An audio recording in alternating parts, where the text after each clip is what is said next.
کیونکہ آپ کوئی چیز اٹھا کے دیکھ لیجئے پاکستان کی اکانومی کو دیکھ لیجئے، 3 مائل سٹون ہیں آپ کے، اور اس سے آج تک کوئی انکار کر نہیں سکا. نیشنلائزیشن، اس کے بعد آئی پی پیز، اس کے بعد جس طریقے سے ہم نے سی پیک سے قرضے لے کے سڑکیں بنائی صرف جو اپنے پیسے سے بننی چاہیے تھی. اور سی پیک کو جب آپ گوادر کی بات کرتے ہیں تو گوادر کو اپر کنٹری لنک کرنے کے لیے ان سڑکوں سے 4 دن کام نہیں چل سکتا آپ کا. ان کی آپ کو ریلوے لائن چاہیے تھی، وہ آپ کے بجٹ میں ہے ہی کوئی نہیں. آج تک یہ نہیں بتا سکے کہ اوور آل سسٹم کیا ہے، یہ سی پیک جو ہے اس کے آؤٹ لے کیا ہے، اس کی بلو پرنٹ کیا ہے. تو جو اس وقت حالات تھے آج اس سے زیادہ بدتر ہو چکے ہوئے ہیں. جنرل صاحب وہ بھی پاور پالیٹکس ہو رہی تھی، آج بھی پاور پالیٹکس ہو رہی ہے. پبلک اورینٹڈ پالیٹکس تو نہیں ہے ملک میں. جی میں پبلک اورینٹڈ، دیکھیے پبلک نے 80-90 کی دہائی میں ہم لوگ کو تھے لوگ، پبلک نے ایک دفعہ نہیں 2 دفعہ ان کے کبھی ایک طرف کبھی دوسری طرف دیکھے ووٹ دیے ان کو کہ شاید اب ٹھیک ہو جائے گا، شاید یہ اب ٹھیک ہو جائے گا.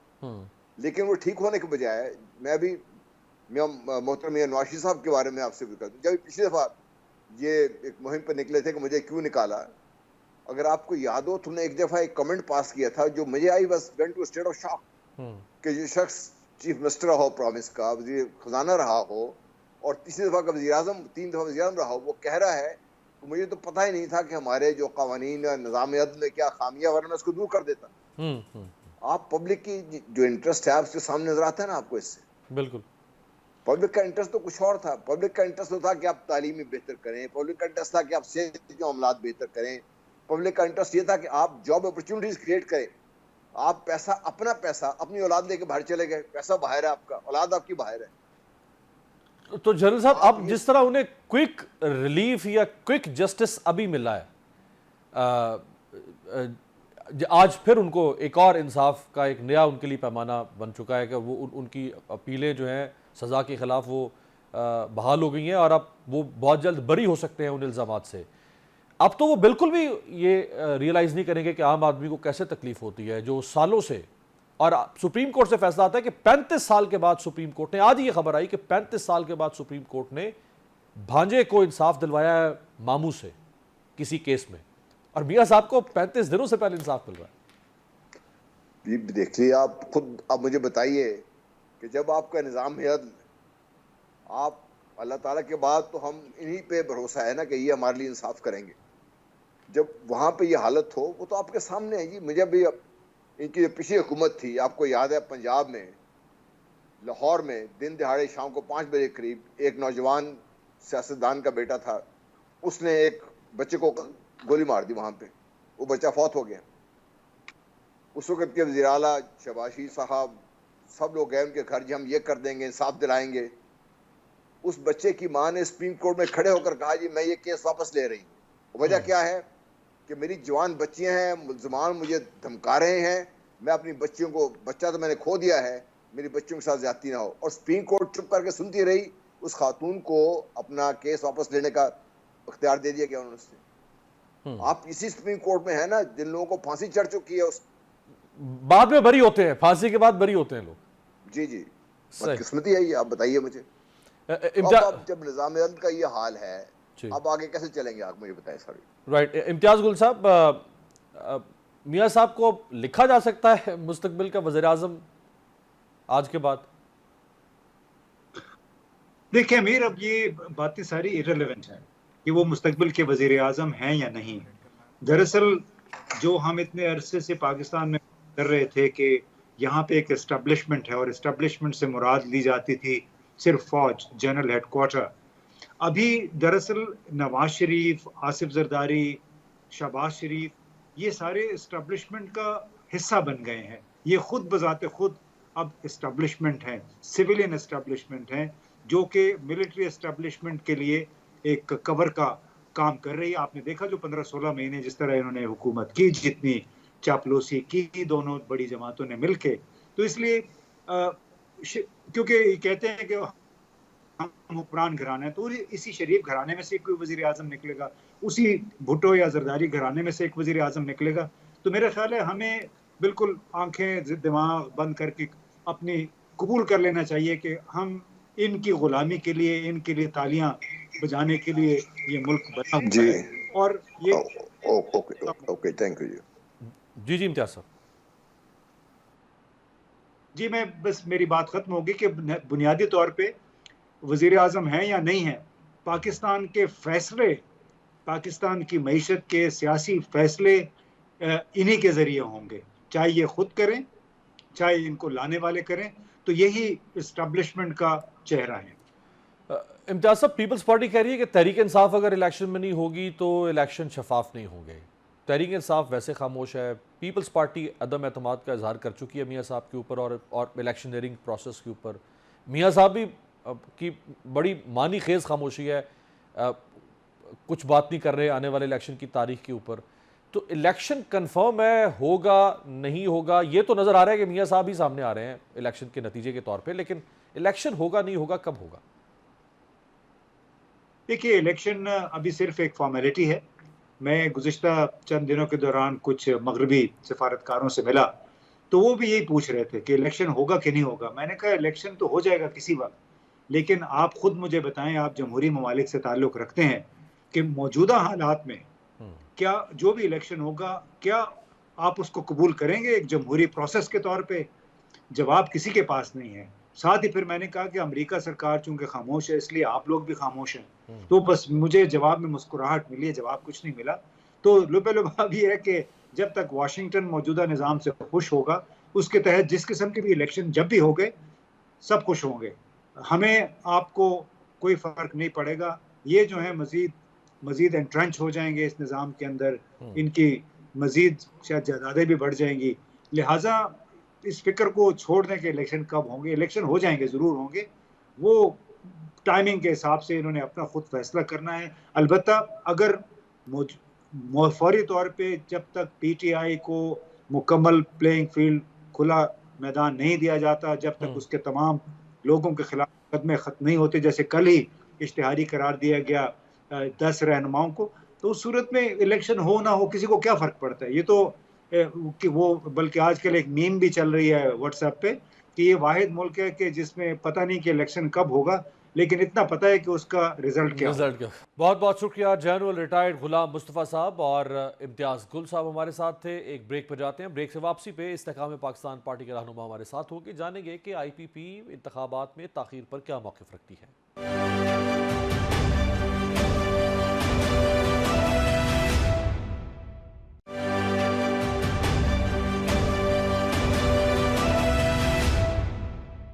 بریک کے بعد خوش آمدید. ملک میں عام انتخابات کب ہوں گے، یہ وہ سوال ہے جس کا جواب کسی کے پاس حتمی صورت میں موجود نہیں ہے. الیکشن کمیشن کہتا ہے کہ اگلے سال جنوری میں الیکشن ہو جائیں گے، لیکن واضح تاریخ دینے سے بھاگ رہا ہے. صدر عارف الوی کو جنوری میں الیکشن ہونے کا یقین ہی نہیں. پیپلز پارٹی کا بھی یہی حال ہے، اس لیے وہ بار بار الیکشن شیڈول جاری کرنے کا مطالبہ کر رہی ہے. مسلم لیگ نون اس حوالے سے پراسرار طور پر خاموش ہے، جبکہ تحریک انصاف کو حالات نے ویسے ہی خاموش کرا دیا ہے. ڈان اخبار کی رپورٹ کے مطابق پیپلز پارٹی کا کہنا ہے کہ نگران حکومتوں کی جانبداری ہر گزرتے دن کے ساتھ واضح ہوتی جا رہی ہے، کیونکہ یہ نواز شریف کے ساتھ خصوصی سلوک کر رہے ہیں. پیپلز پارٹی نے الیکشن کمیشن سے الیکشن تاریخ کا اعلان کرنے کا مطالبہ کرتے ہوئے کہا کہ تحریک انصاف کے بغیر الیکشن کے نتائج کوئی تسلیم نہیں کرے گا. پیپلز پارٹی رہنما فیصل کریم کنڈی نے کہا ہے کہ جلسہ بھرنا تو آسان ہے، لیکن نون لیگ ڈبے کیسے بھرے گی. الیکشن کمیشن آف پاکستان نے جہانگیر ترین کی جماعت استحکام پاکستان پارٹی کو عقاب کا انتخابی نشان الاٹ کر دیا ہے. یاد رہے کہ عقاب کا انتخابی نشان ماضی میں مشرف کی جماعت آل پاکستان مسلم لیگ کو الاٹ کیا گیا تھا. بات کرنے کے لیے ہمارے ساتھ موجود ہے استحکام پاکستان پارٹی کے ترجمان فیاض الحسن چوہان صاحب. ساری جماعتیں الیکشن پوچھ رہی ہیں، الیکشن بتا رہی ہیں، الیکشن مانگ رہی ہیں، سوائے آپ کی جماعت کے. الیکشن ہی چاہیے تھا سر. بسم اللہ الرحمن الرحیم. کون سی پارٹی چاہ رہی ہے جنا یا مانگ رہی ہے؟ پیپلز پارٹی تو گوئبلز کی سیاست کر رہی ہے، میکاولی کی سیاست کر رہی ہے، چانکیا کی جناب ارتھ شاستر والی سیاست کر رہی ہے. اندر سے وہ بھی رلے ملے ہوئے ہیں. اندر سے جتنا الیکشن ڈیلے کرنے کے حوالے سے جتنی مینجمنٹ ارینجمنٹ کرنی مقصود تھی، یہ بڑے اہتمام کے ساتھ جناب اپنی حکومت کے آخری 3-4 مہینوں میں یہ کر کے گئے ہوئے ہیں. لوگوں کو بدھو بنایا ہوا ہے، لوگوں کو بیوقوف بنایا ہوا ہے. تو کم از کم آپ جیسے سینئر اینکرز اور جرنلسٹ وہ تو کم از کم ان کی باتوں میں آ کے یہ سوال نہ پوچھے نا.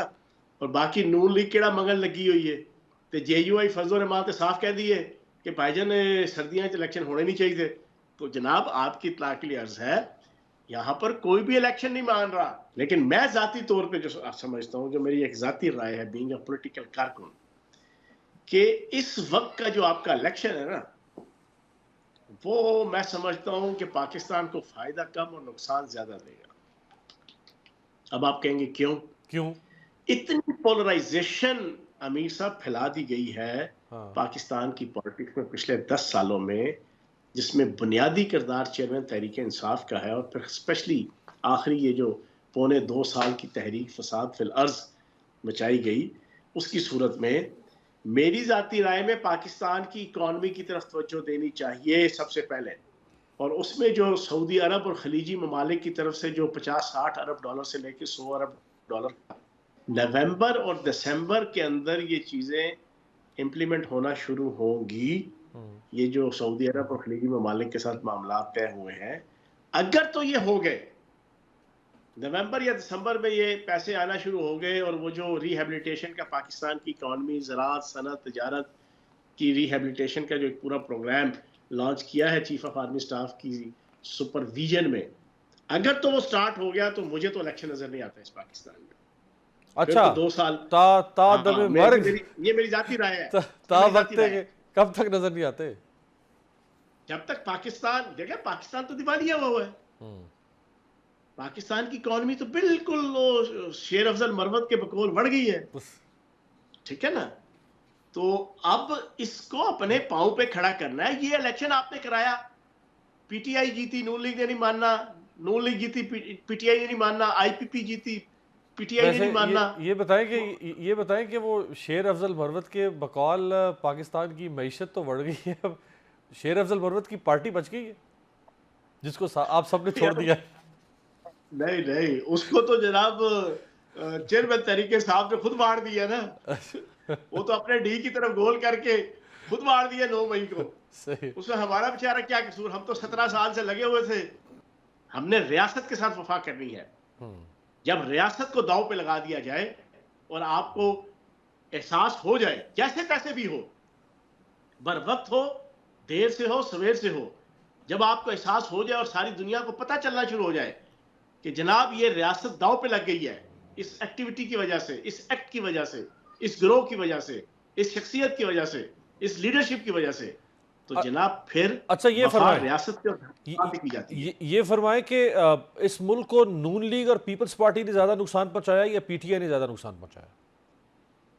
میں سمجھتا ہوں کہ 1.5 سال جو پی ٹی آئی کا تھا, یہ جو پچھلا تحریک فساد فی الارض, اور اس سے پہلے 3.5 سال. میں آپ کو امیر بھائی چھوٹی سی بات بتا دوں, ماشاءاللہ آپ بھی تجربہ کار ہیں, پڑھے لکھے ہیں, انتہائی پڑھے لکھے ہیں, اینکر کی حیثیت سے آپ نے پچھلے 5, 7, 8, 10 سالوں میں بہت سی چیزیں ہیں اکانومی کی آپ کی گرپ میں ہوتی ہیں.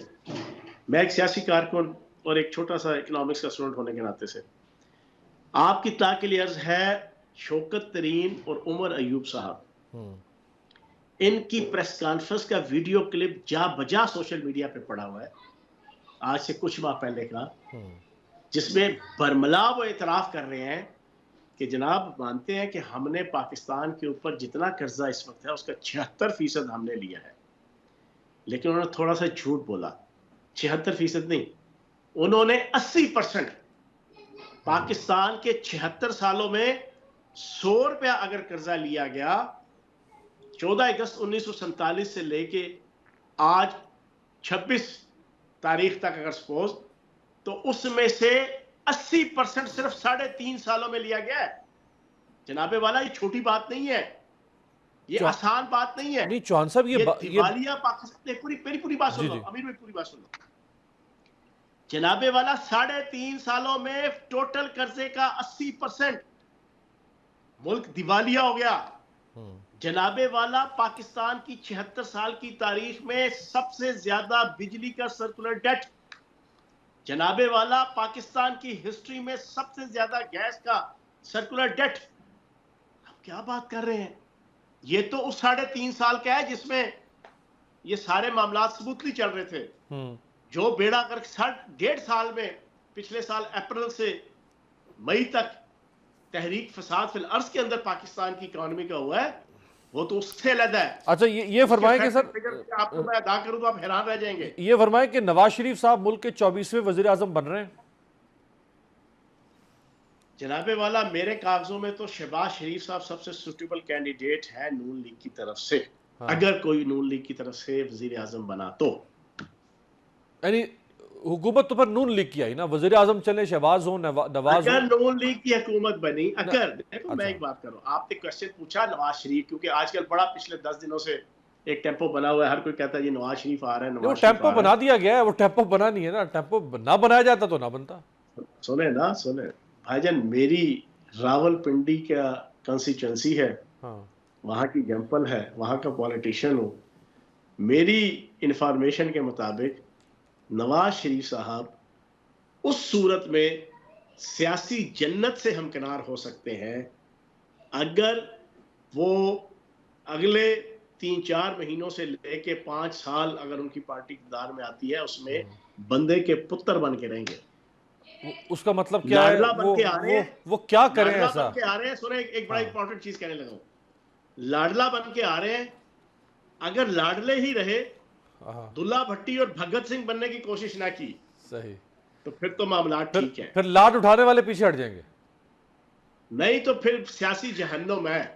اس دفعہ نہ کوئی تیارہ ہوگا, نہ 50 روپے کا اسٹامپ ہوگا, نہ کوئی چھوٹے بھائی کی طرف سے وعدہ وعید ہوگا, پاجی نو جان دیو, میں لکھ کے دینا, نہ واپس آیا تو من پھڑ لینا.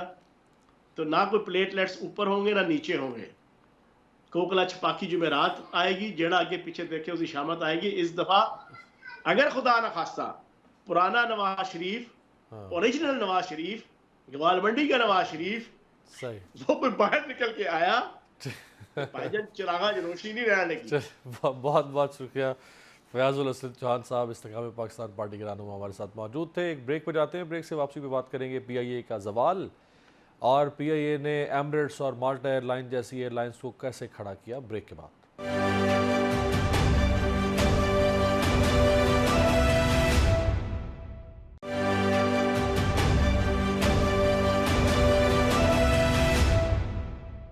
بریک کے بعد خوش آمدید. آج متحدہ عرب امارات کی ایمریٹس ایئر لائن کی 38ویں سالگرہ ہے. حالیہ برسوں میں ایمریٹس ایئر لائن دنیا کی صف اول کی فضائی کمپنی بن چکی ہے, لیکن یہ بات بہت کم لوگ جانتے ہیں کہ شاندار کامیابیوں اور عالمی ایوارڈ سمیٹنے والی امارات ایئر لائن کی بنیاد پاکستان انٹرنیشنل ایئر لائن سے وابستہ پاکستانی انجینئرز, ٹیکنیشینز اور پائلٹس نے رکھی تھی. یہ بات بھی بہت کم لوگ جانتے ہیں کہ دنیا کی چوتھی سب سے بڑی ایئر لائن ایمریٹس کا فلائٹ کوڈ کے بھی پاکستان سے ہی نسبت رکھتا ہے. دوسری جانب پاکستان کا فخر سمجھی جانے والی قومی پرچم بردار ایئر لائن پی آئی اے کا حال یہ ہے کہ اب یہ اپنا وجود بھی کھو دینے کے قریب پہنچ چکی ہے. گزشتہ روز 25 اکتوبر کو پی آئی اے کی 49 پروازیں منسوخ کر دی گئیں, کیونکہ 7 کروڑ کی عدم ادائیگی پر پی ایس او نے قومی ایئر لائن کو ایندھن کی فراہمی بند کر دی تھی. ایک حالیہ رپورٹ کے مطابق پی آئی اے کا روزانہ نقصان 50 کروڑ روپے ہو چکا ہے, جبکہ 10 سالوں میں یہ ادارہ قومی خزانے کو 7 ارب ڈالر سے زائد کا نقصان پہنچا چکا ہے. پی آئی اے کا مجموعی قرض 435 ارب روپے تک پہنچ چکا ہے. مختلف اداروں نے پی آئی اے کی نجکاری کو ناگزیر قرار دیتے ہوئے یہ عمل تیزی سے مکمل کرنے پر زور دیا ہے. یعنی ایمریٹس کو اڑان بھرنا سکھانے والی قومی ایئر لائن اب برائے فروخت ہے. 80 کی دہائی میں امارات کے شاہی خاندان نے اپنی فضائی کمپنی بنانے کے لیے پاکستان سے مدد مانگی تھی. پی آئی اے نے ایمریٹس کے قیام کے ابتدائی سالوں میں تکنیکی اور غیر معمولی انتظامی مدد فراہم کی. پی آئی اے نے ایمریٹس کے کیبن کرو کو کراچی ایئرپورٹ پر مفت تربیتی سہولیات فراہم کی. شاہی خاندان کی درخواست پر قومی ایئر لائن پی آئی اے نے ایمریٹس ایئر لائن کے قیام کے لیے اپنے 2 طیارے فراہم کیے. پی آئی اے کے فراہم کردہ نئے بوئنگ 737-300 اور ایک ایئر بس A300 سے ایمریٹس نے اپنی سروسز کا آغاز کیا. اس افتتاحی پرواز کا کوڈ ایمریٹس کراچی کے انگریزی کے پہلے حروف کے سے لیا گیا تھا, جو اب تک قائم ہے. لگ بھگ 4 دہائیاں گزر جانے کے باوجود ایمریٹس کا پاکستان سے کے کا یہ رشتہ آج بھی قائم ہے, اور یہ فلائٹ کوڈ پوری دنیا میں رائج ہے. صرف یہی نہیں بلکہ سن 70 کی دہائی میں یورپی ملک مالٹا کی ایئر لائن کا قیام بھی پی آئی اے کی مدد کی وجہ سے ہی ممکن ہوا تھا. مالٹا ایئر لائن کی بنیاد 1973 میں رکھی گئی تو اس وقت پی آئی اے کا اس میں ملکیتی حصہ 20% تھا. پی آئی اے کی بنیاد 1955 میں رکھی گئی تھی. پی آئی اے کے مطابق 1962 میں اس ایئر لائن نے تاریخی ریکارڈ قائم کرتے ہوئے لندن سے کراچی تک کا فاصلہ 6 گھنٹے 43 منٹ میں طے کیا۔ ڈان نیوز کی ایک رپورٹ کے مطابق 1970 کی دہائی تک پی آئی اے خطے میں یورپ اور امریکہ تک جانے والی چند ایئر لائنز میں شامل تھی۔ مشرق وسطی، مشرق بعید اور یورپ بلکہ امریکہ تک سفر کے لیے مسافر پی آئی اے کو ترجیح دیتے تھے۔ کراچی ایئرپورٹ کے قریب قائم ہوٹلز سیاحوں سے بھرے رہتے کیونکہ وہ پی آئی اے کی منسلک پرواز کے ذریعے اپنی منزل پر پہنچنا چاہتے تھے۔ مالٹا ایئر لائن اور ایمریٹس جیسی ایئر لائنز کو طاقت بخشنے والی پی آئی اے اب خود بستر مرگ پر ہے اور چند ہفتوں یا چند مہینوں میں یہ ایئر لائن بک چکی ہوگی۔ آپ سے ملاقات ہوگی پیر کے روز، دیکھتے رہیے گا جمہوریت۔